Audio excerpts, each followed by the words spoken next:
Hello everyone, my name is Anna and welcome to Cactus Caffeine. In this channel, I share with you my passion for growing cactus and other desert plants over a cup of coffee. It is winter right now and we are having a good sunny winter morning. So we're having a break from the very cold winter that we experienced in December. So right now it is still cold, but mornings are warmer. We have like 60 degrees morning temperatures, and then at nighttime it still goes down to about 40 or high 30 degrees Fahrenheit. What I want to talk to you guys about today is winter care for your cactus and succulents. Now, I know we all experience different winter weather wherever we are. Well, some of you may not have any winter at all because you live in a tropical country, but at least the coldest months of the year, consider that as your quote unquote winter time. So in this video I will be talking about general winter care for your cactus and succulents. Some of them may not be applicable to you, so just use your best judgments as to which ones you can apply depending on what type of plants you are growing and depending on your climate. The first and most important tip that I can give you is to shelter your plants during winter. If you live in a place where you get inches of snow, move your plants where they are protected or cover them if you cannot move them.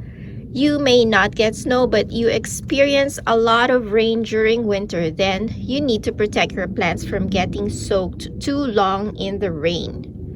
Or your winter may be freezing but dry, just like what I have here in Las Vegas. That's our climate here. Then at least cover them with a blanket or a burlap to keep them from freezing. A handful of succulents and cactus can tolerate exposure to very cold temperatures, even snow. For example, some cacti are able to withstand snow. Many opuntias can, like this opuntia pina colada over here, can withstand freezing temperatures. And choyas, some mature ferrocactus, and even those trichocereus that grow tall and big, they can handle freeze. However, euphorbias and aloes will not tolerate snow or freezing temperature. Having a greenhouse like mine right here is helpful because you can control the environment inside a greenhouse, but it is not necessary. At the end of the day, doing a research on the specific type of plant that you have is extremely useful. Cold coffee now. So after you've provided shelter to your plants, work will be a lot easier as most of them would most likely go dormant during the winter. Take this opportunity to do some housekeeping. So cleaning up of old or dried up leaves, remove them now. This would usually attract pests and diseases, so you don't want them to stay too long on your plant. If they don't fall off by themselves, you can simply detach them like this. Also remove any debris or dead leaves that may have fallen on your pots or on your plants, because these leaves can carry diseases and infect your succulents as well. Also take this opportunity to clean your pot. So if you can see this one, this pot has molds on top of it. This is usually the problem if you use terracotta pots. You can get molds or moss sometimes, but this is not usually the case if you have plastic pots. But since I use mostly terracotta pots, I do get molds only during the winter time when the weather is cool. During summer, they don't appear because it's too hot for them to develop. So what I do is I just spray them with a solution of hydrogen peroxide and water. More hydrogen peroxide, so I would say about 70% hydrogen peroxide and 30% water. So I spray it on the pot itself. Try not to get your cactus wet if you can avoid it. So I just spray it on the pot and then I wipe it off. You can actually just simply wipe it off, but I found out that if I spray it first with hydrogen peroxide solution, the molds doesn't come back as fast as it would if I just wipe it off. And while you are doing your maintenance, this is also the perfect time to inspect for bugs or diseases. which brings us to tip number 3. So inspect for bugs or diseases and treat them accordingly. While your plants are dormant and snoozing, unfortunately, the pests don't take a break. So even though it is winter, be vigilant, and every now and then turn your pots around, because some pests, some beasties like mealybugs, they like to hide. So turn it around. Ow, I'm getting pricked. So turn them around, because sometimes they are hiding at the back. So make sure you inspect. I don't see anything in here, so which is good. So every now and then it would be good for you to inspect also at the back or around your cactus, see if there are any pests hiding in there, and then treat them accordingly. I like to use neem oil, alcohol, and lately I've been using insecticidal soap. So if the infestation is severe, you may opt to use systemics. So all of them have their advantages and disadvantages, so it just depends on your preference. And tip number 4 is somehow related to the second tip about maintenance. If your succulents or your cactus produced fruits or seed pods during summer or fall, by this time they should be ready to be harvested, so you can take them out.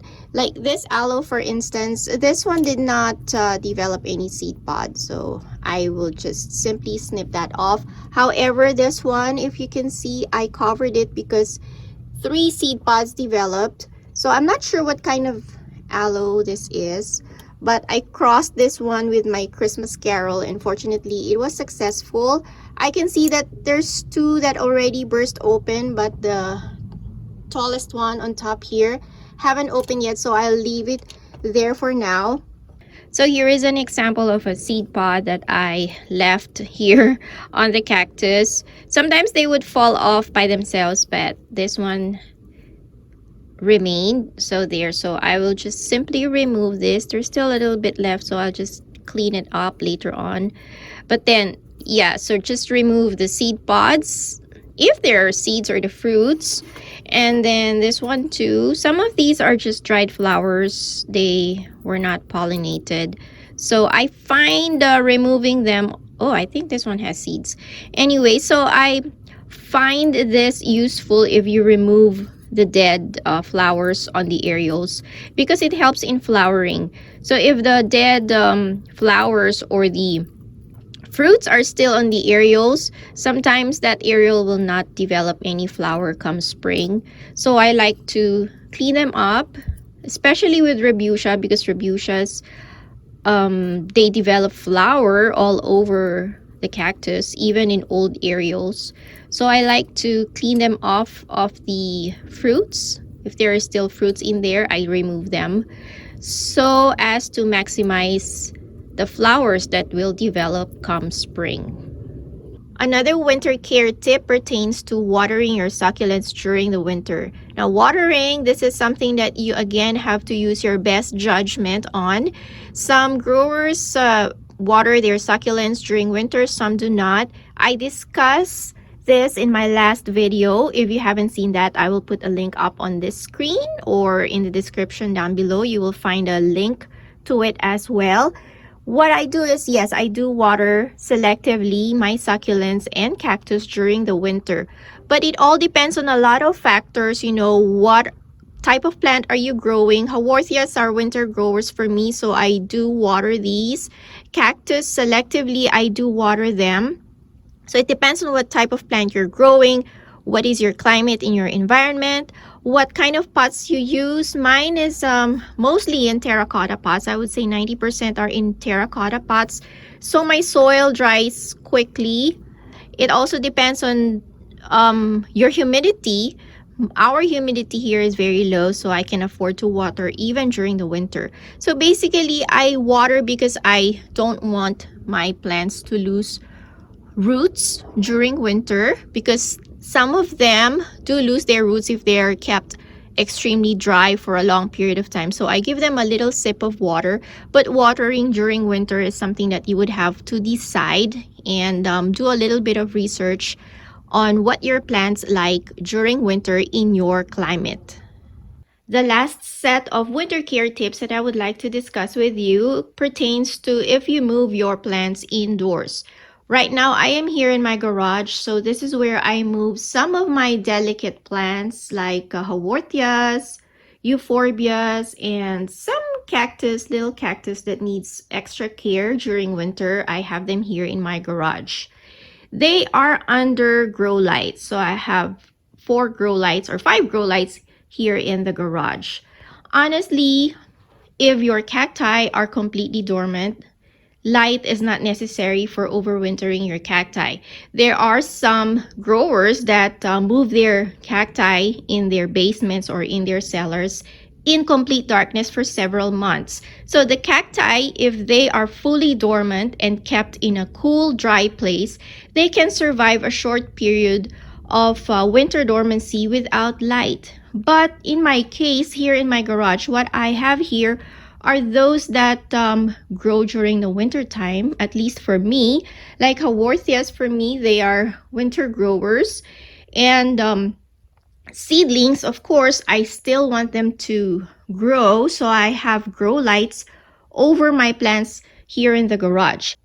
Temperature also plays an important factor when you move your plants during winter. If you move them indoors and you have the heater going on inside your house and it is warm, your cacti will not go completely dormant. They may slow down in growth, but they will not go completely dormant. Hence, you will still need some light, maybe artificial like grow lights, or put them beside a window where they will at least receive morning light so that they will not grow etiolated or thin on top. The last thing that I would like to discuss with you regarding indoor care for overwintering your succulents is air circulation. My garage has excellent insulation but very poor air circulation. This garage doesn't have any windows, so the air only comes in here whenever we open or close our garage door when the car needs to come in or out. So I have very poor air circulation here, and my number one problem is fungus gnats. That's why I have those yellow sticky traps there. I mean, they do the work. So that's the pest that I have to deal with here in my garage. So in your indoor setup, watch out for pests, especially fungus gnats.